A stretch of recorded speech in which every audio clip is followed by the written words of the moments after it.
누가복음 4장 38절 그리고 39절 두 절 보겠습니다.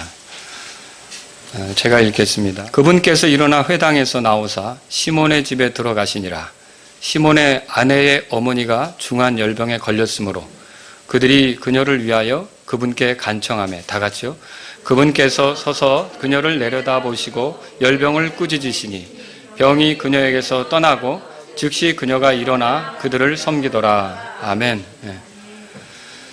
자, 오늘 제가 드릴 말씀의 제목은 구원받았다는 증거가 무엇인가 이런 겁니다. 네. 자, 예수님께서 안식일에 회당에서 가르쳤어요. 우리가 지난주에 본 내용이죠. 그때 마귀 들린 자를 고쳐주신 사건도 있었잖아요. 근데 그 안식일에 회당에서 있으셨다가 회당에서 가르치셨다가 그 뒤에는 어떻게 했는가? 마가복음 1장 29절에 보면 이렇게 써 있어요. 이게 이제 비슷한 내용을 마가가 기록한 건데 마가는 어떻게 기록하고 있느냐? 그들이 회당에서 나와 곧바로 야고보와 요한과 함께 시몬과 안드레의 집으로 갔는데 이렇게 돼 있어요. 그러면 회당에서 나와서 어디로 갔다는 거죠?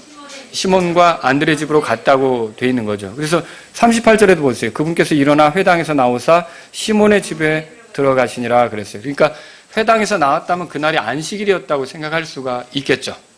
안식일에 회당에서 가르치시고 그 뒤에는 이제 모임이 파한 뒤에 예수님께서 시몬의 집에 들어가신 걸 알 수 있어요. 근데 안식일이니까 먼 거리를 움직이고 그럴 수 있습니까? 그러진 않죠. 만약에 우리가 예수님께서 여러 이렇게 먼 거리를 다니지 않으셨고 안식일에 그저 조용히 이렇게 안식일을 지키면서 지내셨다면 이후로 시몬의 집에서 이렇게 지내셨던 걸 생각해 볼 수 있는 거죠. 자, 그런데 시몬이 누굽니까? 베드로죠. 왜 그렇게 알 수 있냐면 아까 제가 읽어드린 마가복음 1장 29절에서 시몬과 안드레의 집으로 갔는데 그 안드레가 사실 베드로하고 형제잖아요. 그래서 우리가 이 시몬이 베드로라는 걸 알 수 있어요. 그러니까 시몬의 집에 들어갔다는 말은 베드로의 집으로 들어갔다 이렇게 생각하시면 되겠습니다. 자, 시몬의 집에 들어갔을 때 그 집에 여기 보니까 복잡하게 풀어놨는데 시몬의 아내의 어머니 이렇게 돼 있죠. 한마디로 말하면 누구예요? 장모죠, 장모. 예, 시몬의 장모가 열병에 걸려 있었던 걸 알 수 있었어요. 열병이 그녀를 괴롭히고 있었던 거죠. 자, 그러나 우리가 생각해 볼 게 만일 이 시몬의 장모가 열병에 걸려 있지 않았다면 그 시몬의 장모를 포함해서 그 주변 사람들이 예수님이 어떤 분이라는 걸 더 알 수 있었을까?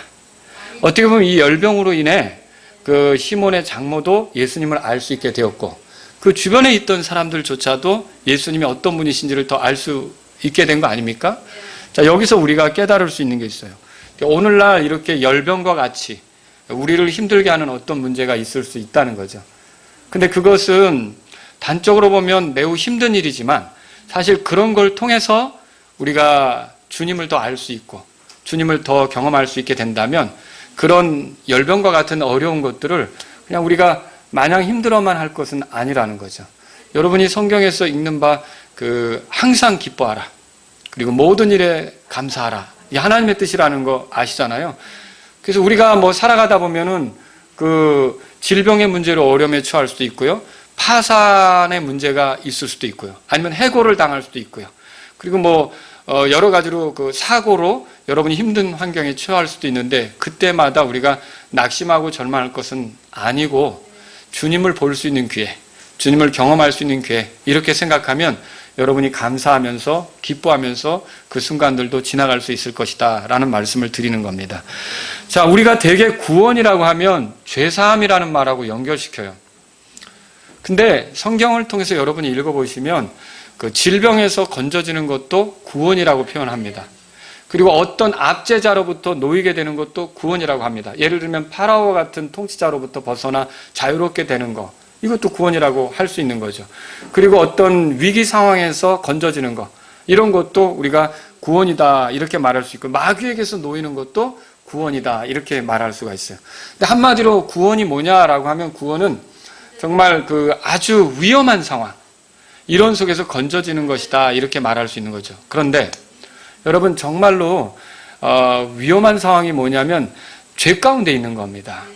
그래서 죄 지배를 받으면서 죄의 종로로 타다가 죄로 인해 심판에 떨어지게 된다. 하나님 앞에서 심판 대상자가 되어서 지옥으로 떨어진다. 이거 정말 끔찍한 일 아닙니까? 그래서 어떻게 보면 우리가 다양한 위험한 상황에서 건져져야 되는 게 맞는데 무엇보다도 건져져야 될 상황을 말한다면 죄로부터 건져지는 게 시급하다. 이게 모든 사람에게 필요하다. 이렇게 말할 수 있는 거죠. 그럼 여러분은 죄로부터 건져진 사실이 있으십니까? 이게 정말 귀한 일이고 감사한 일이에요. 근데 지금 우리가 이 본문에 보니까 그 시몬의 장모가 열병에 걸렸다가 열병에서 건져지는 게 나오거든요. 근데 이게 공교롭게도 그 위험한 상황에서 이렇게 건져지는 모습을 보여주면서 한 사람이 죄 가운데에서 건져질 때 우리가 그걸 구원이라고 하잖아요. 이렇게 구원받을 때 어떤 모습이 나타나는지를 보여주고 있다는 거죠.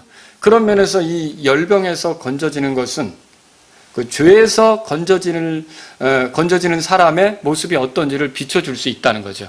그래서 저는 오늘 이 말씀을 가지고 구원받았다는 증거가 무엇인지를 시몬의 장모가 보여주는 모습을 통해서 여러분에게 말씀드리려고 해요. 물론 구원받았다는 증거는 성경 전체를 통해 보면 굉장히 많은 것으로 설명할 수가 있어요. 근데 저는 그 많은 것들을 오늘 여러분에게 다 설명드리려면 어떻게 4시나 5시나 6시에 가셔도 괜찮겠어요? 예? 이렇게 늦게까지. 근데 더 많을 수 있죠. 근데 제가 오늘은 여기 본문에서 나타난 걸 통해서 한 3가지로 정리해서 구원받았다면 이런 증거가 있다. 그래서 여러분이 구원받으셨는지를 점검해 보실 수도 있고요. 만일 구원받지 못했다면 어떻게 하면 좋겠습니까? 여러분이 자꾸 기회를 뒤로 미루지 말고 구원받으면 좋겠고, 그리고 구원받았는데 이 증거를 못 내고 있다. 그럼 여러분은 뭐가 필요하겠습니까? 회개하고 돌이키고 새로운 마음으로 다시 시작하는 게 필요하겠죠. 그래서 오늘 그런 뜻으로 이 말씀을 드리는 것입니다. 자, 그러면 이 시몬의 장모는 병이 온전하게 되었을 때, 그러니까 병에서 치료되었을 때, 병에서 건강을 찾았을 때 어떻게 했는지 보세요. 첫 번째는 이겁니다. 그녀는 치료되었을 때 일어나 섬겼습니다. 일어나 섬겼다. 그러니까 여기서 중요한 것은 그녀가 일어났다는 거예요. 자, 그녀가 여전히 누워있지 않았습니다. 일어났습니다. 만일 그녀가 치료되지 못했다면 일어날 수 있겠습니까? 아니죠. 그녀는 누워있어야 했던 거예요. 아마 정신을 잃었다 차렸다, 아주 혼미한 상태로, 열이 올랐다 내렸다 그러면서 아주 몽롱한 상태로, 그래서 다른 사람을 위해 뭔가를 할 수 있는 그런 형편이 안 되는, 그리고 계속 누워있어야 하는, 여러분이 열병 같은 거 알아보신 분 알겠지만은 다른 일 하기가 어렵거든요. 축 처져 있고 깔아져 있고 잠이 계속 오고 이런 상태거든요. 그러니까 만약에 이 여자가 온전하게 되지 않았다, 치료되지 않았다면 일어날 수 있겠습니까? 근데 이 여자가 일어났대요. 일어났다는 건 뭘 말하는 겁니까? 치료되었다는 거죠. 다 나았다는 것을 말하는 거죠. 이처럼 구원받은 사람에게서 나타나는 현상이 뭘까요? 이전처럼 살지 않습니다. 자, 이 여자가 누워 있었다면 지금은 일어난 거잖아요. 이제 구원받은 그 증거가 뭐냐면 이전처럼 살지 않는다는 거예요. 그래서 복음으로 구원받은 사람 보세요. 이 시몬의 장모가 열의 지배를 받지 않은 것처럼 구원받은 사람은 어떻게 되느냐? 죄의 지배를 받지 않게 된다는 거죠. 자, 시몬의 장모는 그래서 일어나서 다른 사람을 섬겼어요. 마찬가지로 구원받은 사람은 어때요? 이전과 똑같이 살지 않습니다. 그 이전에 그 죄의 영향력 아래 있던 그것을 그대로 수용하면서 살지 않는다는 거죠. 일어났다. 예, 완전한 변화가 있는 거죠. 자, 만일 시몬의 장모가 이렇게 했다고 생각해 보세요. 나는 예수님을 만났어. 그분이 내게 오셨지. 그분이 나를 만져주셨어. 그분이 나를 위해 간절히 기도해 주셨지. 정말 황홀한 순간이었어. 그분이 내게 들려준 말은 얼마나 달콤했는지 몰라. 자, 이렇게 예수님에 대해서 좋게 얘기했어요. 그런데 누워 있어요. 그럼 대답해 보세요. 치료된 겁니까? 아니죠? 제가 똑같은 얘기를 해드리고 싶어요. 나는 예수님을 만났습니다. 나는 그분이 하시는 일에 감동받았습니다. 그분은 정말 멋진 분이십니다. 그분의 가르침을 깨달았을 때 얼마나 기뻤는지 모릅니다. 라고 말은 했는데 옛날에 욕하던 대로 지금도 욕하고, 옛날에 나쁜 짓 하던 대로 지금도 나쁜 짓 하고, 옛날에 못된 생각 하던 대로 지금도 못된 생각을 하면서 죄책감이 없어요. 아무런 변화가 없어요. 그럼 그 사람이 구원받은 증거를 내 보이는 겁니까? 아니라는 거죠. 그 사람은 구원받은 증거를 내보이는 게 아니에요. 전과 별로 차이가 없다. 그냥 옛날 그대로다. 그러면 그 사람이 구원받은 겁니까? 아니라는 거죠. 그 사람은 그 구원받은 증거를 내보이지 못하고 있는 거죠. 복음의 권능이라는 게 뭐예요? 복음을 받아들인 사람을 결코 옛날 모습 그대로 두지 않는다는 거예요. 복음을 받아들인 사람을 달라지게 하는 거죠. 복음을 받아들인 사람을 변화시키는 거예요. 그 시몬의 장모가 치료되었을 때 이전처럼 누워 있었어요? 일어섰어요? 일어섰어요? 네, 여러분 일어섰어요. 이전처럼 있지도 않고 이전처럼 누워있지도 않고 이전과는 다르게 지금은 일어섰단 말이죠. 이전과 달리 일어서서 완전히 다른 모습을 보여주고 있다는 거죠. 만일 시몬의 장모가 내가 예수님이 이렇게 오실 때 몸에 전기 같은 게 있었어요. 아주 찌릿찌릿했죠. 막 이렇게 얘기하면서 여전히 누워있어요. 그러면 치료된 겁니까? 아니죠. 치료된 거 아니죠. 황홀한 경험을 했어요. 마찬가지예요. 우리가 어떤 사람이 내가 어떤 황홀한 경험을 했어요. 그 예수님에 대해서 들을 때 정말 온몸에 전율이 느껴졌어요. 이렇게 얘기할지라도 그 사람이 여전히 이전과 같다. 그런 구원받은 증거를 보이고 있는 겁니까? 아니라는 것이죠. 여러분, 시몬의 장모가 저는 예수님을 만난 게 기뻐요. 예수님께서 나를 위해 찾아오시다니 얼마나 좋은지 몰라요. 그런데 누워 있어요. 그러면 이 시몬의 장모는 치료된 겁니까? 아니죠. 치료된 게 아니에요. 이처럼 어떤 사람이 저는 예수님을 만났어요 라고 떠들고 예수님 만난 게 얼마나 좋은지 몰라요 라고 떠들지만 삶이 하나도 안 바뀌었어요. 삶이 달라진 게 없어요. 그러면 그 사람은 구원받은 증거를 내보이는 겁니까?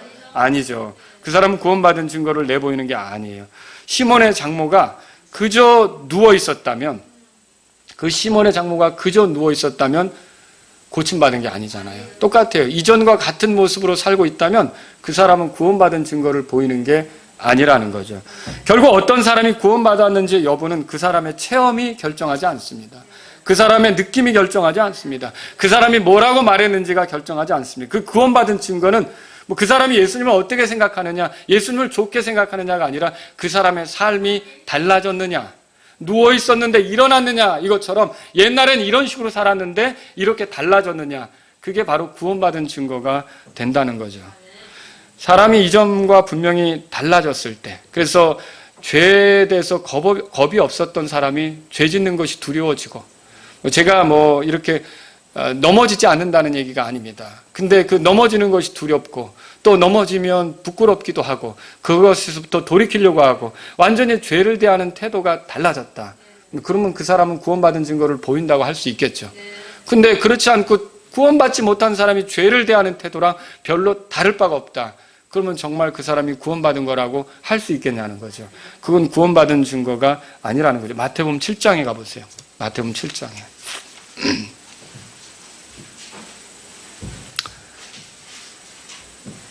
거기 한번 보세요. 16절에 너희가 그들의 열매로 그들을 알리니 사람들이 가시나무에서 포도를 또는 엉겅퀴에서 무화과를 거두겠느냐. 열매로 사람을 안다는 거죠. 구원받은 사람은 뭘로 알겠어요? 그러니까 열매로 안다는 거죠. 열매로. 자, 이와 같이 좋은 나무마다 좋은 열매를 맺고 변질된 나무는 나쁜 열매를 맺나니. 그래서 좋은 나무인 건 뭘로 아는 거예요? 좋은 열매로 그 나무를 아는 거죠. 그러니까 그리스도인이라는 건 뭘로 알아요? 그리스도인다운 열매가 있을 때 그 사람이 그리스도인이라는 걸 알게 되는 거죠. 자, 18절에 좋은 나무마다 나쁜 열매를 맺지 못하고 또 변질된 나무가 좋은 열매를 맺지 못하느니라 그랬죠. 그래서 좋은 열매를 맺지 아니하는 나무마다 찍혀 불 속에 던져지나니 그랬어요. 그러니까 그 열매로 그들을 아는 게 맞죠. 마지막에 그 20절 다 같이 읽겠습니다. 시작. 그러므로 너희가 그들의 열매로 그들을 알리라. 이거 누구 말이죠? 예수님이 하신 말씀이에요. 예수님은요, 열매로 그들을 알 수 있다 그랬어요. 그러니까 일어난 걸 보니까 이 여자가 치료된 걸 아는 거예요. 그래서 시몬의 장모가 누워 있었다면 예수님에 대해서 아무리 좋게 얘기했어도 누워서 끙끙거리고 있어요. 그러면 우리가 그 여자가 치료됐다고 할 수 있어요? 그렇게 말 못하죠. 그래서 여러분, 구원받은 증거는 어떻게 알 수 있어요? 그 사람이 이전과 달라졌느냐, 그걸로 알 수 있다는 거죠. 그래서 예수님 때문에 죄로부터 돌이켜 거룩함을 추구하게 되었다면, 그래서 이전과는 다른 방식의 삶을 살아간다면, 그리고 하나님을 두려워하면서 죄 짓는 것을 두려워한다면, 그리고 죄에 넘어질 때도 있겠지만 이게 이전처럼 이게 그냥 편하게 와닿지 않는 거예요. 이렇게 해서는 안 된다고 생각되는 거죠. 그 죄에 대해서 태도가 달라지는 거죠. 이렇게 된다면 그 사람에게 있는 변화는 확실한 겁니까? 예, 확실한 거라고 할 수 있는 거죠. 예수님의 복음을 들었어도, 그리고 죄사함의 복음을 깨달았다고 말해도 이제 변화가 없다면, 그대로라면, 자, 이 여자가 누워있을 때 치료받은 것이 아닌 것처럼, 그냥 그대로 예수님을 만났지만 여전히 이전처럼 누워있더라면 치료된 것이 아닌 것처럼, 예수님에 대해서 아무리 좋게 얘기하고 내가 죄사함 받았다 어떻게 얘기해도 달라진 게 없다면 그 사람 구원받은 증거입니까? 아니라는 거죠. 여러분은 열매로 그들을 안다고 주님 말씀하신 것을 기억할 필요가 있어요. 자, 시몬의 장모가 다 나았어요. 예수님을 만난 뒤에 다 나았어요 라고 말했는데 누워있어요. 그러면서 막 땀을 흐르는 걸 막 닦으면서 누워있어요. 다 나았어요 입으로 얘기했단 말이에요. 그럼 여러분 치료된 겁니까? 아니죠. 마찬가지로 나 죄사함 받았어요 라고 100번을 떠들어도 죄에 대한 태도가 달라지지 않고 이전과 별반 다를 바 없다면 그 사람 구원받은 증거를 보여주고 있는 겁니까? 아니라는 거예요. 아니라는 거예요. 그리고 시몬의 장모가 예수님을 언제 만났어요? 안식일에 만났죠. 네, 이날은 역사적인 날이에요. 이 안식일은 내가 예수님을 만난 날이죠 라고 이렇게 생각을 해도 여전히 누워있어요. 그럼 치료된 겁니까? 아니죠. 몇 날, 몇 월, 며칠, 그러니까 몇 년, 몇 월, 며칠에 내가 예수님을 만났어요 라고 아무리 떠들어도 이 사람이 달라진 게 없다. 그럼 구원받은 겁니까? 아니라는 거죠. 정말로 구원받은 증거는 뭘로 나타나는 거예요? 그러니까 열매로, 삶의 변화로, 누워있던 사람이 일어나는 걸로. 그래서 우리가 하나님의 아들이라면 아들답게 사는 모습으로, 그게 아들된 그런 증거가 나타나는 것이다 라고 말하는 거죠. 여러분, 그래서 여전히 치료되지 못할 때 시몬의 장모가 누워 있어야 하는 것처럼, 이제 우리가 구원받지 못했다면 그 삶이 안 바뀐 채로 이렇게 사는 것이라는 거예요. 말이 어떻든, 내가 뭔 기대를 가지고 있든, 내가 예수님에 대해서 얼마나 호감을 가지고 있든 삶이 바뀌지 않았다면 여러분 그거는 그 문제가 되는 거예요. 여러분 정말 돌아보세요. 내가 1도 안 바뀌었는지, 예수 믿은 이후로 1도 안 바뀌었는지 그렇게 말할 수 있어요?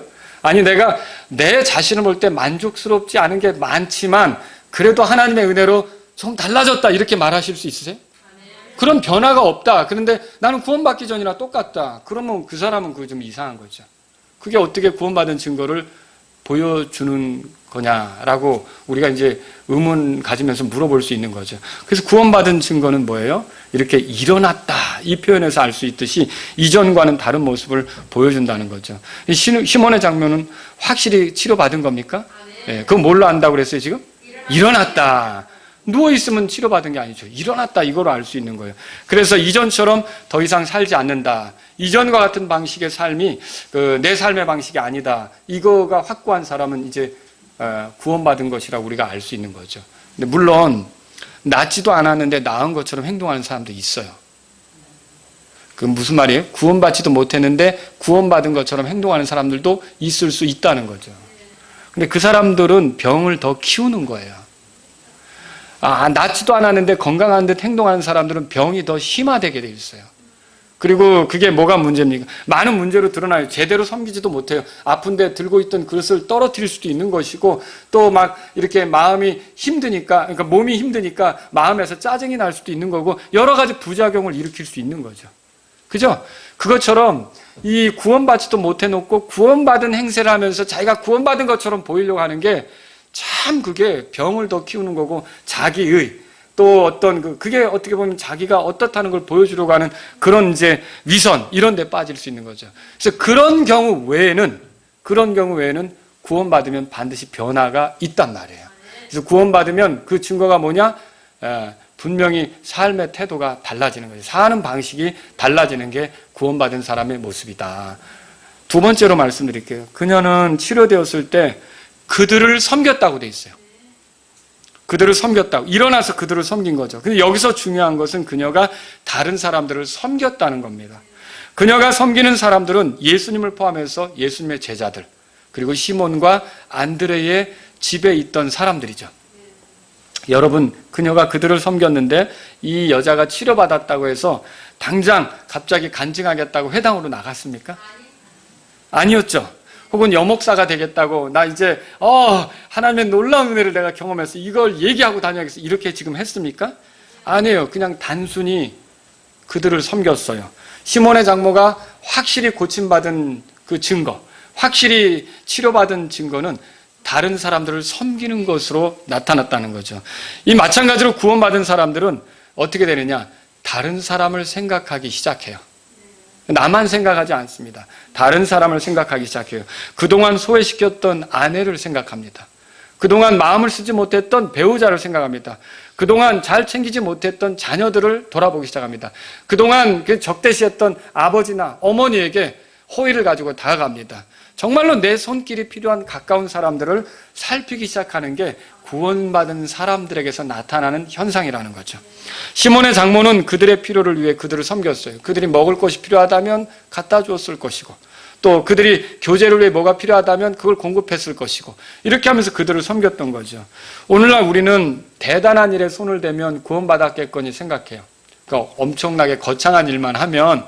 근데 여러분, 그래서 이제 전임 사역에 헌신한다든지, 그럼 구원받았겠구나. 아니면 뭐 선교사로 나가기로 한다든지, 그럼 구원받았겠구나. 이렇게 생각하는데, 여러분, 우리가 모두 알다시피 하나님의 왕국의 복음을 전하러 다녔지만, 심지어 예수님의 제자였지만, 구원받지 못하고 끝난 사람 있잖아요.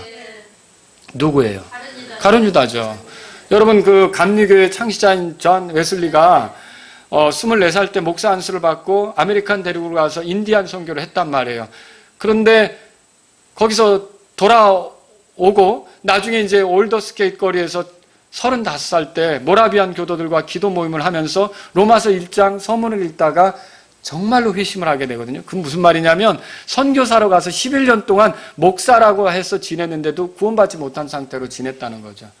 그러니까 그게 구원받은 이렇게 대단한 일을 해야만 구원받은 증거인 것처럼 생각하는 건 아니라는 거죠. 아주 단순해요. 내 가까운 사람부터 섬기기 시작하는 거예요. 구원받은 사람은요, 내 가까운 사람부터 섬기기 시작하는 거예요. 근데 여러분 여기서 이제 조심할 게 있어요. 제가 지금 구원받는 조건을 얘기하는 겁니까? 이렇게 가까운 사람을 섬겨야 구원받는다고 얘기하는 겁니까? 그거 아닙니다. 구원받는 조건은 우리가 만들어낼 수도 없고 우리 안에서 찾을 수도 없습니다. 구원받는 건 오직 예수 그리스도의 공로 때문입니다. 그분이 우리 죄 때문에 죽으셨고 부활하셨고 그분의 십자가의 피로 우리가 죄들을 용서받아서 구원받는 겁니다. 근데 이렇게 예수님의 피를 알고 그분을 통해서 죄들을 용서받은 사람이 어떤 증거를 보이느냐 할 때 그것은 아주 가까운 사람들을 섬기기 시작한다는 거죠. 이 여자처럼요. 여러분 요한일서 3장 보세요. 그래서 특이하게 여러분에게 드리고 싶은 말씀은 이거 말씀드리고 싶어요. 그리스도 안에서 우리가 예수님 믿는 사람들을 형제다, 자매다 이렇게 부르잖아요. 그러면 이렇게 예수님 믿는 사람이 소중해지는 거예요. 구원받지 않은 사람은 어때요? 예수님 믿는 사람이 소중합니까? 아니, 예수님 믿는 사람이 소중하다면 이렇게 하겠어요? 교회에서 성경책, 비치용, 찬송가 만진다고 그 벌금 내고 이런 일 하겠냐고요. 예? 생각해 보시라고요. 그리고 우리가 생각해 볼 때는 조금 우리가 겪는 일 중에 여러 가지 그 기독교인들에 대해서, 그리스도인들에 대해서 함부로 대하는 것들을 많이 겪어요. 근데 여러분이 예수님을 믿게 되면요, 예수님 믿는 사람들을 함부로 대하지 않게 됩니다. 그걸 그 사람을 굉장히 소중하게 생각하는 거죠. 요한일서 3장에 펴보세요. 거기 보니까 14절에 보세요. 14절 다 같이 읽겠습니다. 시작. 우리가 형제들을 사랑함으로 사망에서 생명으로 옮겨간 줄을 우리가 알거니와 자기 형제를 사랑하지 아니하는 자는 사망 안에 거하느니라. 이거 보세요. 형제들을 사랑함으로 사망에서 생명으로 옮겨간 줄 안다. 그럼 뭐예요? 형제들을 사랑하는 게 생명을 얻은 증거다. 그래서 여러분, 이게 예수님을 믿는 사람들을 우리가 서로 형제라고 부르는데 이렇게 형제들이 소중하게 여겨지는 거, 이게 구원받은 사람의 증거라는 거죠. 여러분, 예수님 믿는 사람을 만났을 때 기쁘십니까?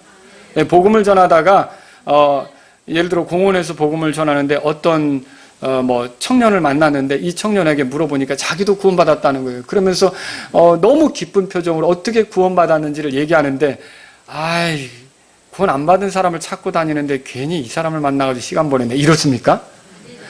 정말 그런 간증을 하는 사람을 딱 만나면 여러분 마음도 기뻐지지 않으세요? 기뻐지죠? 그게 구원받은 사람이에요. 근데 이제 내가 구원받았는데 구원받아서 너무 기쁘니까 복음을 전하러 갔단 말이에요. 근데 어떤 사람에게 복음을 전하는 거예요. 근데 어느 교회 장로님이시래요.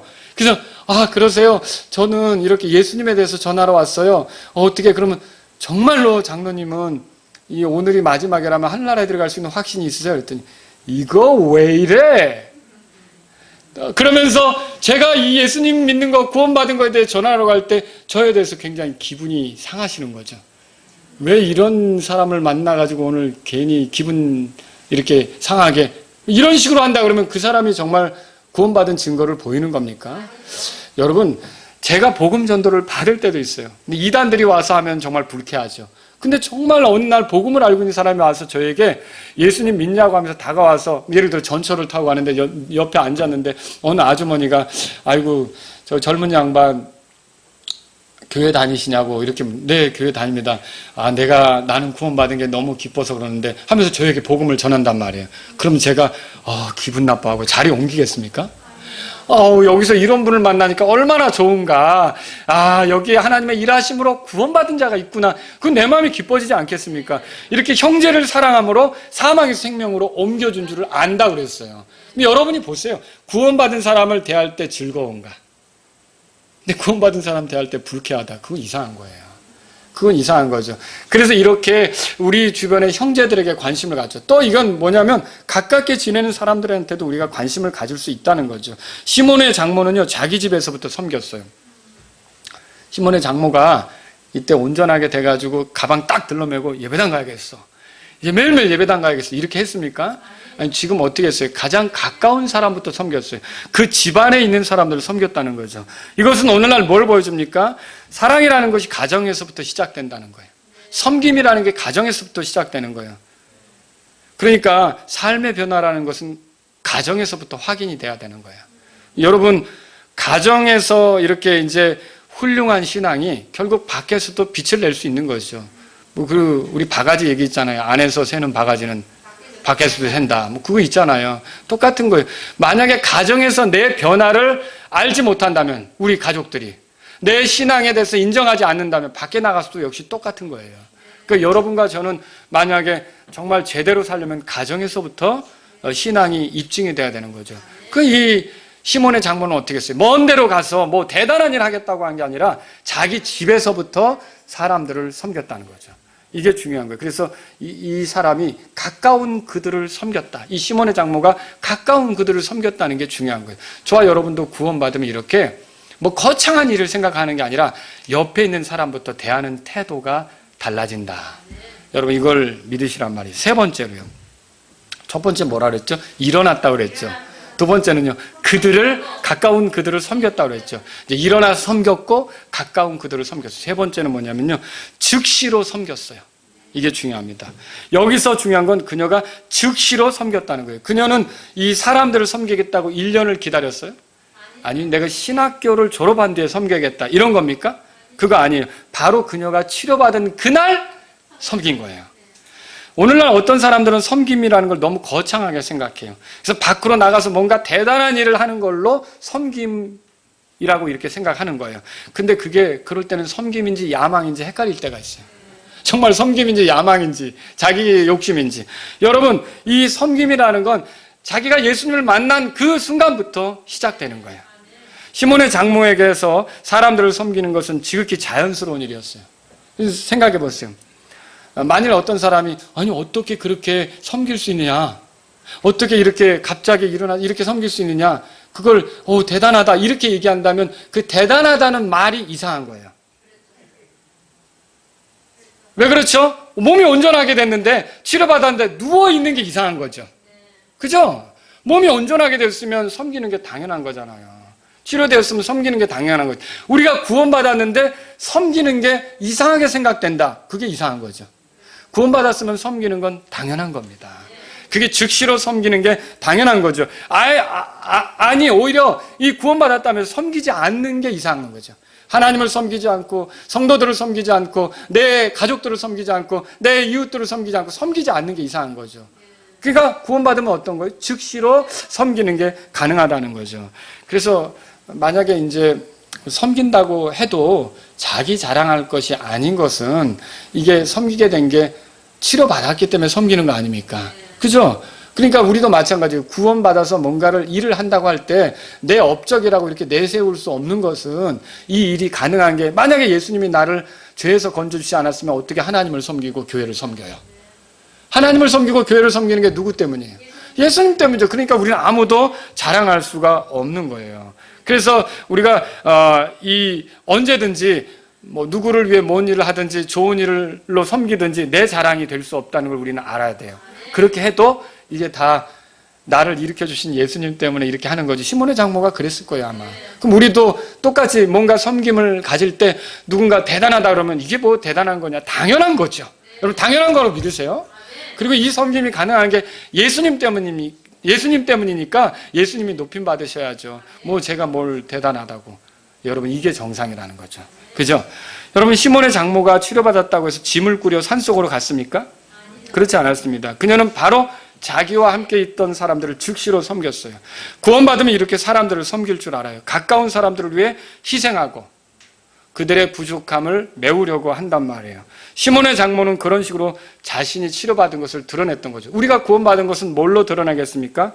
자, 여러분이 오해하면 안 되는 게 교회에서 하는 일만 하나님의 일이라고 생각하면 안 됩니다.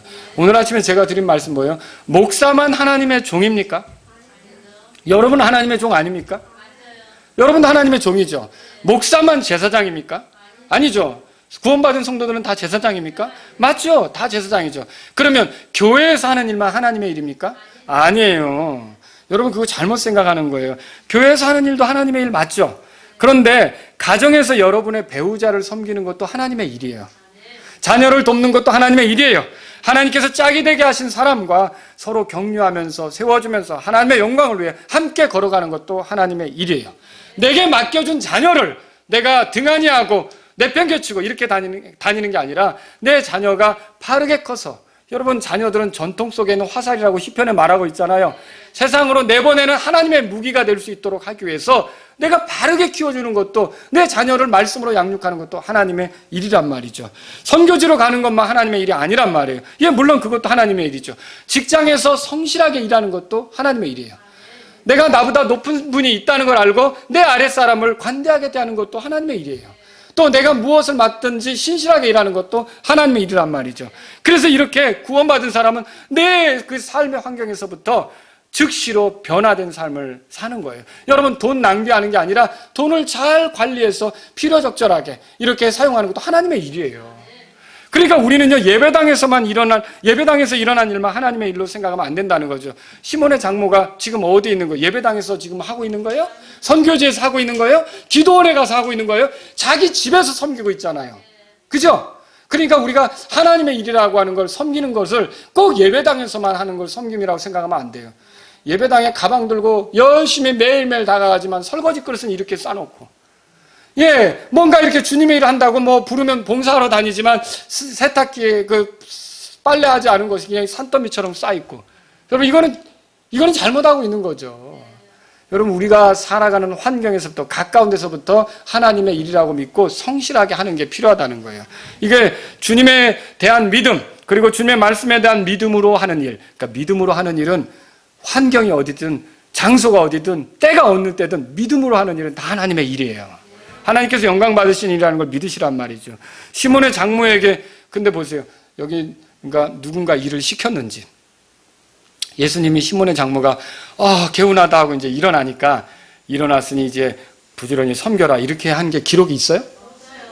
아니면 누가 지켜보더니 일어났네, 빨리 바쁘니까 지금 그릇 좀 날르고 도와줘, 사람들이 많이 왔잖아, 이렇게 했습니까? 그런 기록 없어요. 여러분, 뭡니까? 그냥 즉시 일어나서 섬겼어요. 누가 강제한 게 아니에요. 그냥 그녀 스스로가 그렇게 했던 거죠. 이렇게 해서 자원해서 섬긴 거예요. 제가 뭘 말씀드리려고 하는 겁니까? 구원받은 사람은요, 강제로 신앙생활하지 않습니다. 강제로 섬기지 않습니다. 누가 시켜서 섬기는 사람이 아니에요. 자발적으로 섬기는 거예요. 자발적으로 교회에 옵니다. 자발적으로 경배 참여합니다. 자발적으로 기도합니다.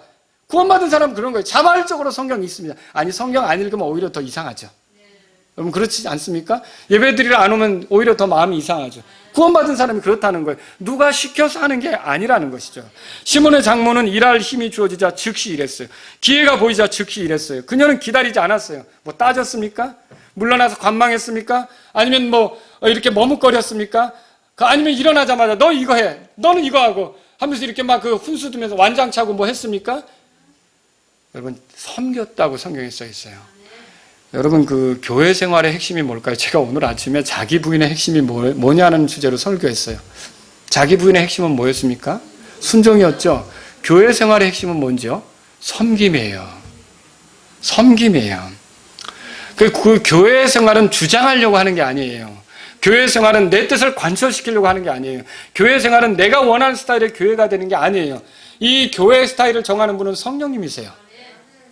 우리는 기회가 주어지는데 뭐 하는 거예요? 섬기는 자라고 여러분 믿으셔야 돼요. 그래서 교회 생활의 핵심은 섬기는 거예요. 구원받은 표시도 역시 섬김이죠. 많은 사람들이 이 원리를 잃어버리고 대접받으려고 해요.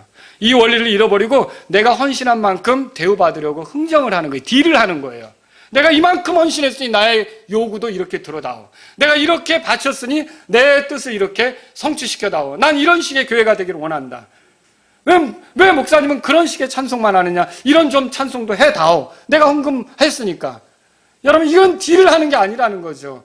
교회 생활의 핵심은 섬김이라는 거예요. 여러분 내 것을 요구하는 게 아니라는 거예요. 그래서 이 원리를 잃어버리고 영향력을 가지려고 하든지 교회 안에서 지배하려고 하는 야망을 가지려고 하든지 그리고 내가 원하는 대로 그 교회가 되기를 바라는 그런 식의 어떤 내 스타일의 교회가 되기를 바라는 그것은 여러분이 성령님을 의지한다면 할 수 없는 거예요. 교회는 성령님이 여전히 계시는 걸 믿으십니까? 하나님이 이 교회 안에 거하시는 걸 믿으십니까? 그럼 우리는 그 하나님을 생각해야죠. 왜 내 스타일의 교회를 고집하는 거예요?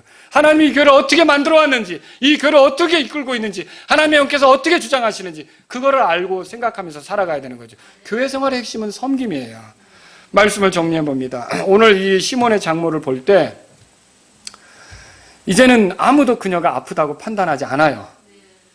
아무도 그녀가 지금 아주 심각하다고 보질 않아요. 왜냐하면 그녀는 일어났어요. 그리고 그 즉시로 다른 사람들을 섬겼어요. 그것도 옆에 있는 사람들 섬겼어요. 이것만 봐도 이 사람은 예수님의 권능으로 온전케 되었구나를 알 수 있는 거죠. 그러면 구원받은 증거는 뭐예요? 여러분, 구원받은 증거는 이전처럼 살지 않는 거예요. 그 즉시로 강제에 의해서가 아니라 자발적으로 자기 주변에 있는 사람들을 섬기는 거예요. 그리고 특히 이렇게 믿음 안에서 형제된 자들을 볼 때 소중히 여기기 시작하는 거죠. 이런 변화가 나타나는 거라는 거죠. 구원받은 확실한 표징은 그 사람의 말에 있지 않습니다. 뭐 죄사함 받았다. 근데 삶은 달라지지 않았어요. 엉망인 거예요. 하나님께 경배하는 것도 몰라요. 그리고 죄 짓는 걸 두려워하지 않아요. 나 어차피 십자가에서 다 용서됐으니까 이딴 식으로나 얘기해요. 여러분 그거 무서운 거예요. 누워있는 거죠. 여전히 누워있는 거죠. 열의 지배를 받는 그런 상태라면 여전히 누워있는 것처럼 죄의 지배를 받으면 구원받은 거라고 할 수가 없는 거죠. 여러분 로마서 6장 읽어보세요. 우리는 은혜 아래 있으니까 죄의 지배에서 벗어났다고 말하고 있잖아요. 근데 내가 어떻게 죄가 나에게 영향력을 끼치려고 할 때 그거를 아무렇지도 않게 받아들일 수 있느냐는 거죠. 그래서 정말로 구원받은 사람은요, 죄로부터 돌아선 사람이에요. 회개한 사람이에요. 이전과 다른 방식으로 사는 거예요. 그리고 즉시로 강제가 아니라 자기가 기회를 얻는 대로 이렇게 섬기려고 하는 거예요. 누구를 섬겨요? 자기 주변에 있는 가까운 사람부터 섬기는 거죠. 교회를 섬기는 거예요. 가족을 섬기는 거예요. 꼭 교회 안에서만 교회에서 있는 일만 하나님의 일이 아니라 가정에서 남편을 섬기고 아내를 사랑하고 자녀들을 돌보고 부모님을 공경하고 직장에서 성실하게 일하고 이 모든 것이 믿음으로 말씀에 기록된 대로 하는 것, 이게 하나님의 일이라고 믿고 하는 것이 구원받은 사람의 증거라는 거죠. 예배당에 와서는 잘해요. 죄사함 받았다, 막 간증도. 근데 직장에서는 막 이렇게 어떤 변칙적으로 일을 하고, 그리고 눈가림으로 일을 하고, 아니면 뇌물을 좋아하고, 이렇게 하면서 막 어리석은 방식으로 한다. 그러면 그게 어떻게 그것을 우리가 구원받은 사람의 증거라고 할 수 있느냐는 거죠. 그래서 구원받은 사람은요, 교회에서는 물론이거니와 자기의 가장 가까운 가정에서부터 혹은 일터에서부터 변화된 삶이 나타난다는 걸 기억하시기 바랍니다. 기도하겠습니다. 오늘 이 말씀을 들으신 여러분 가운데 혹시 나는 이런 증거가 없었구나, 근데 가만히 보니까 구원받지 못해서 없었다라고 생각하면 간단하게 여러분이 여러분의 죄 때문에 이 세상에 찾아오신 예수님을 구원자로 믿으시면 됩니다. 그분이 십자가에서 흘리신 피는 여러분의 모든 죄에서 여러분을 깨끗하게 하고, 그분의 죽으심과 묻히심 부활은 여러분이 그분을 의지할 때 살아계신 주님, 부활하신 예수님은 여러분을 끝까지 구원으로 인도하실 수 있습니다. 그래서 예수님을 믿으시라는 거죠. 근데 만일 여러분이 구원받은 것이 확실한 것 같은데 이런 증거를 충분히 드러내지 못했다면, 오늘 하나님, 제가 돌이키길 원합니다. 구원받은 증거를 나타내는 사람이 되기를 원합니다. 이런 마음이 있다면 여러분 기도하십시오. 하나님, 제가 이전과 다른 방식으로 살기를 원합니다. 그런 분이 있다면 기도하십시오. 하나님, 제가 강제에 의해서 하나님 섬기는 게 아니라 자발적으로 기회를 얻는 대로 섬기기를 원합니다. 이런 분이 있다면 이 시간 기도하십시오. 하나님, 제가 먼데 선교지에서만 섬기는 거라고 생각하지 않고, 예배당에 와서만 섬기는 거라고 생각하지 않고, 가정에서부터 하나님 말씀을 아는 대로 믿음으로 내 가족들을 섬기고 내 직장에서 성실이라고 이렇게 가겠습니다. 여러분, 이런 분이 있다면 이 시간 기도하십시오. 오늘 하나님 말씀을 들은 대로 여러분이 주님께 나아가시면 좋겠습니다.